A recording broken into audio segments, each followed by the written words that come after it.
Sejam bem-vindos à nossa primeira aula de física aqui no E-Class, que é a professora Aline, sejam bem-vindos. O tema de hoje é a corrente elétrica. Então, assim, um átomo, ele tem várias órbitas.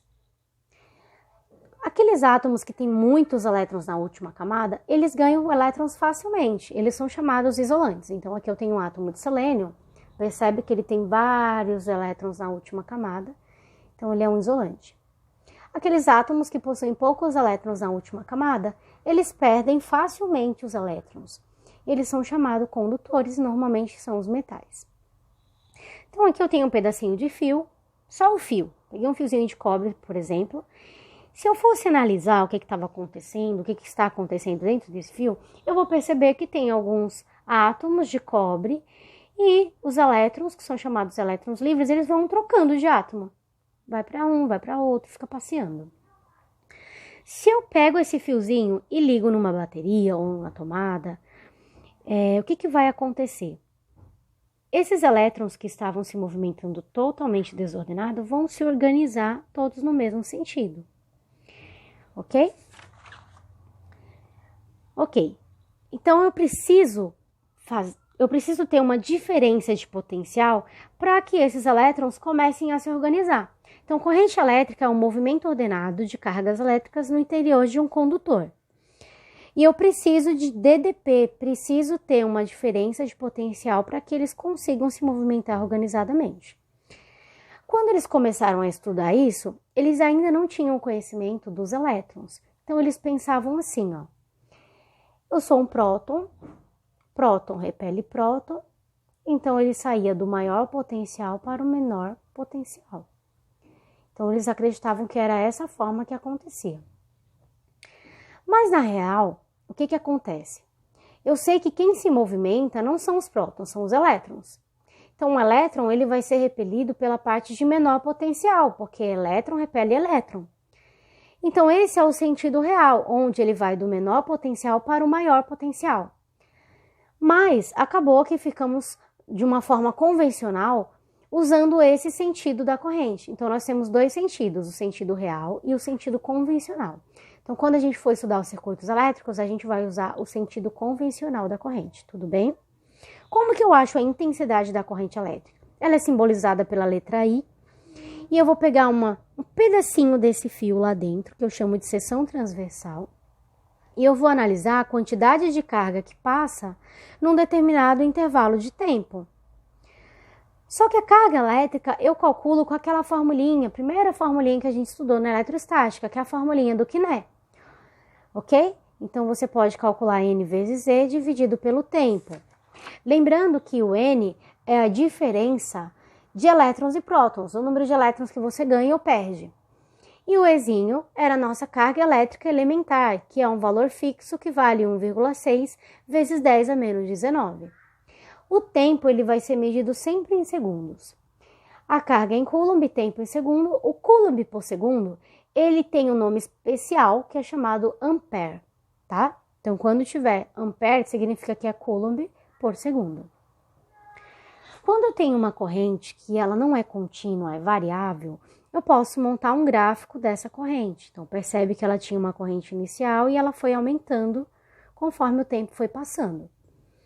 Se eu quiser saber quanto que passa de carga nesse fio, eu vou calcular a área desse gráfico, tá? A área do gráfico vai ser numericamente igual à variação da carga que atravessa o fio. Nós temos dois tipos de corrente, uma corrente que é contínua. O que significa corrente contínua? Os elétrons, ele vai sempre no mesmo sentido. E temos também a corrente alternada. A corrente alternada é quando eu tenho um campo elétrico que também é variável. Então, os elétrons eles ficam invertendo o sentido. Isso acontece nas nossas tomadas 60 Hz, 60 vezes por segundo. Ok? Uma outra consideração é que eu tenho conservação de carga elétrica. O que é isso? Então, imagina assim, eu tenho um fio elétrico emaranhado de fios. E eu criei um campo elétrico, eu coloquei diferença de potencial. Então, eu tenho uma corrente inicial, e aqui nesse ponto, que eu chamo de nó, ela vai se dividir. Um pouquinho vai ser I1, um pouquinho vai ser I2 e um pouquinho vai ser I3. No final, elas vão se juntar E a corrente inicial vai ter que ser igual à corrente final, porque eu não vou ter perda de corrente elétrica. Tudo bem? Então, vamos aqui aos exercícios. Voltem o vídeo, pausem, façam as suas anotações, tudo bem? Então, ó, pela seção transversal de um condutor de eletricidade, passam-se 12 coulombs a cada segundo. Qual que é a intensidade da corrente elétrica em ampere? Nós sabemos que o ampere é o coulomb por segundo, então o meu tempo ele não vai poder estar em minuto. Então, nós vamos colocar esse 1 minuto em segundo, cada minuto tem 60 segundos, e nós vamos fazer a continha. 12 coulombs dividido por 60 segundos, que é 1 minuto, vai me dar 0,2 ampere. Facílimo, né? Então, ó, outro exercício aqui caiu numa federal. Calcule qual que é a carga elétrica que atravessa o condutor nos 2 primeiros segundos.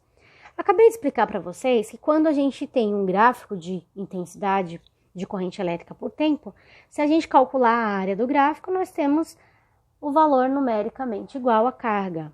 Então, ele quer só nos 2 primeiros segundos. Então, ó, base vezes altura, no caso aqui é 1 quadrado, você vai achar o valor da carga. Base vezes altura vai me dar 8 coulombs de carga. E se for um triângulo? Vai calcular a área do triângulo, base vezes altura dividido por 2. Se for um trapézio, base mais base pequena vezes altura dividido por 2. Então, depende da figura geométrica aí que vai aparecer para você no gráfico.